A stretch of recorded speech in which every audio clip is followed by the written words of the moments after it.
नमस्कार, जय श्री राम। प्रिय भक्तों, पौष शुक्ल पक्ष की पुत्रदा एकादशी कब है और इस एकादशी का महत्व क्या है?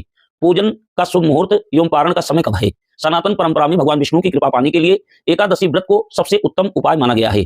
एकादशी व्रत को करने से श्री हरि नारायण भगवान की कृपा से सभी पाप, दोष और कष्ट दूर हो जाते हैं और सभी मनोकामनाएं पूर्ण हो जाती हैं। सनातन परंपरा में भगवान विष्णु को जगत का पालनहार माना गया है। मनचाहा वरदान पाने के लिए या मृत्यु के बाद मोक्ष यानी वैकुंठ पाने के लिए एकादशी का व्रत बहुत ही फलदायी माना गया है। श्री हरि की कृपा बरसाने वाली पुत्रदा एकादशी 30 दिसंबर को है या 31 दिसंबर को, तो आइए जानते हैं। तो प्रिय भक्तों, एकादशी की शुरुआत 29 दिसंबर की रात्रि यानी 29/30, 29 की मध्य रात्रि और 30 दिसंबर की सुबह 3:27 से एकादशी की तिथि की शुरुआत हो रही है, जो 30 दिसंबर की रात्रि 1:13 तक रहेगी। तो इस प्रकार उदया तिथि के अनुसार सर्वेशाम यानी सभी के लिए पुत्रदा एकादशी 30 दिसंबर 2025 दिन मंगलवार को रहेगी। इस एकादशी को पूजन करने का मुहूर्त प्रातः ब्रह्म मुहूर्त 5:24 से लेकर के 6:19 तक रहेगा।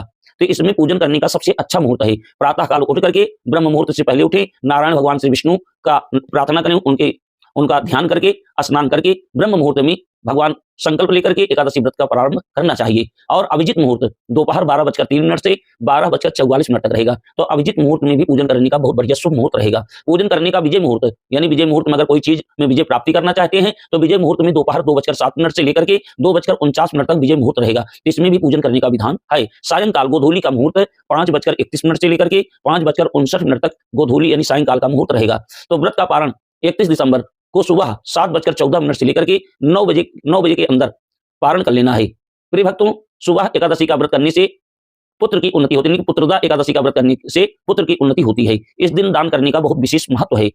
ऊनी वस्त्र का दान करने का बहुत ही अच्छा महत्व है। ऊनी वस्त्र, फल, मिष्ठान इत्यादि दान करने का, इसमें ठंडी के महीने में ऊनी वस्त्र का दान जरूर करना चाहिए। और सुबह उठ करके संकल्प लेकर के भगवान लड्डू गोपाल का पूजन करना चाहिए। पीला चंदन, पीला फूल, पंचमेवा मिष्ठान चढ़ा करके, तुलसी दल चढ़ा करके भगवान का पूजन करें और ओम नमो भगवते वासुदेवाय का तुलसी की माला से जप करें और पुत्रदा एकादशी की व्रत कथा को श्रवण करें या खुद स्वयं पढ़ें। तो इस प्रकार पूजन करके भगवान नारायण की आरती करें और सायंकाल पूरे परिवार के साथ एकत्र होकर के भगवान नारायण के सन्मुख भजन कीर्तन इत्यादि करना चाहिए और परिवार के साथ आरती करना चाहिए। तो भगवान की कृपा पूरे घर को प्राप्त होती है। घर में सुख शांति और समृद्धि प्राप्त होती है। घर में किसी प्रकार की कोई दिक्कत नहीं होती है। तो पुत्रदा एकादशी का व्रत रखने से जीवन में खुशियों का आगमन होता है। साथ ही व्रती के जीवन में कभी किसी प्रकार की कमी का सामना नहीं करना पड़ता है। तो प्रिय भक्तों, आप सभी लोग इस वीडियो को अधिक से अधिक शेयर करें, जिससे सभी को पता लग सके कि पौष शुक्ल पक्ष की पुत्रदा एकादशी कब है और कब व्रत रखना है, कब पारण करना है और किन किन मुहूर्त पर हमें पूजन करना चाहिए। नमस्कार, जय श्री राम।